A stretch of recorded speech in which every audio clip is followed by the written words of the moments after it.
सुबह की किरणों के साथ गंगा जी के किनारे एक छोटे से गांव में रत्नावली ने अपना दिन शुरू किया। उसकी दिनचर्या सरल थी, फिर भी उसमें एक असाधारण ऊर्जा और उत्साह दिखाई देता था। सूरज उगने से पहले मैं उठती हूँ, गंगा जी में स्नान करती हूँ और अपने परिवार के लिए खाना बनाती हूँ। रत्नावली एक साधारण गृहिणी थी, पर उसकी खूबसूरती उसकी सादगी में थी। वह अपने परिवार से बहुत प्यार करती थी और हमेशा गांव वालों की मदद के लिए तैयार रहती थी। उसकी मुस्कान में एक अजीब सी शक्ति थी जो लोगों को अपनी ओर खींचती थी। वह अपने आसपास के लोगों के लिए प्रेरणा का स्रोत थी और उसकी उपस्थिति गांव में एक अनोखा आकर्षण लाती थी। रत्नावली, तुम्हारी स्फूर्ति न सिर्फ हमारे बच्चों को बल्कि पूरे गांव को पोषित करती है। माँ, आप सबसे अच्छा खाना बनाती हैं और आप हमेशा नदी किनारे हमारे साथ खेलने का समय निकाल लेती हैं। रत्नावली का जीवन गंगा जी से जुड़ा हुआ था। नदी उनकी जीवन रेखा थी, उनके परिवार का पालन पोषण करती थी और उनकी ग्रामीण संस्कृति का एक अभिन्न अंग थी। हर दिन वह नदी किनारे जाती, पानी लाती, कपड़े धोती और अपने बच्चों के साथ खेलती। गंगा जी उसके जीवन का एक अविभाज्य हिस्सा थी और उसके मन में इसके लिए गहरी श्रद्धा थी। एक दिन अचानक बहुत तेज बारिश होने लगी। गंगा जी का जल स्तर तेजी से बढ़ने लगा, जिससे गांव वालों में दहशत फैल गई क्योंकि बाढ़ का खतरा मंडराने लगा। पानी हमारे घरों में घुस रहा है और ये बढ़ता ही जा रहा है। रात होते होते गांव में पानी भरना शुरू हो गया था और लोगों के घर डूबने लगे थे। रत्नावली और उसका परिवार अपने घर में फंस गया था।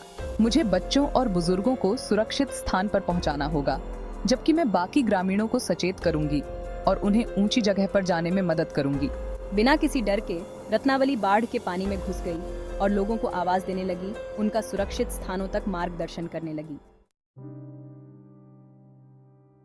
रत्नावली ने अपनी पूरी ताकत लगा दी, एक के बाद एक सभी को सुरक्षित स्थान पर पहुंचाने में मदद की। वह पानी में तैरती रही, लोगों का सहारा देती रही और उनका हौसला बढ़ाती रही।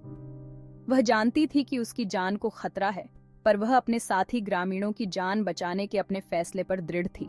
चलते रहो, मैं तुम्हारे साथ हूँ, हिम्मत मत हारो। अचानक एक तेज धारा उसे बहा ले गई। रत्नावली ने खुद को बचाने की कोशिश की, लेकिन बहाव बहुत तेज था। वह डूब गई और ग्रामीणों के प्रयासों के बावजूद वे उसे बचा नहीं सके। रत्नावली ने अपनी जान कुर्बान कर दी, लेकिन वह गांव के सभी लोगों को बचाने में कामयाब रही। एक दूसरे का ख्याल रखना, एक दूसरे की मदद करना हमेशा याद रखना। ग्रामीणों ने उसके बलिदान पर शोक व्यक्त किया।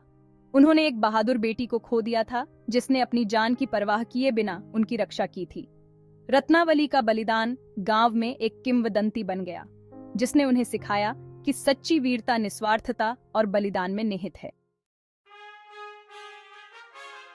बाढ़ का पानी कम होने के बाद ग्रामीण अपने घरों को लौटने लगे। रत्नावली की याद में उन्होंने नदी किनारे एक छोटा सा मंदिर बनवाया, जहां वे हर साल उसकी पूजा करते हैं।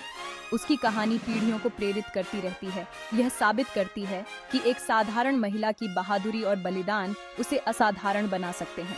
रत्नावली ने हमें दिखाया कि असली ताकत शारीरिक शक्ति में नहीं, बल्कि आत्मविश्वास और निस्वार्थ भावना में होती है। उसकी कहानी हमें याद दिलाती है कि हमेशा दूसरों की मदद के लिए तैयार रहें, भले ही इसका मतलब अपनी जान कुर्बान करना हो। रत्नावली की विरासत हमें सिखाती है कि मानवता की सेवा करना सबसे बड़ा कर्तव्य है। रत्नावली एक साधारण महिला थी, लेकिन उसकी वीरता और बलिदान ने उसे असाधारण बना दिया। उसकी विरासत ग्रामीणों को प्रेरित करती रहती है, हमें मानवता की सेवा के महत्व की याद दिलाती है।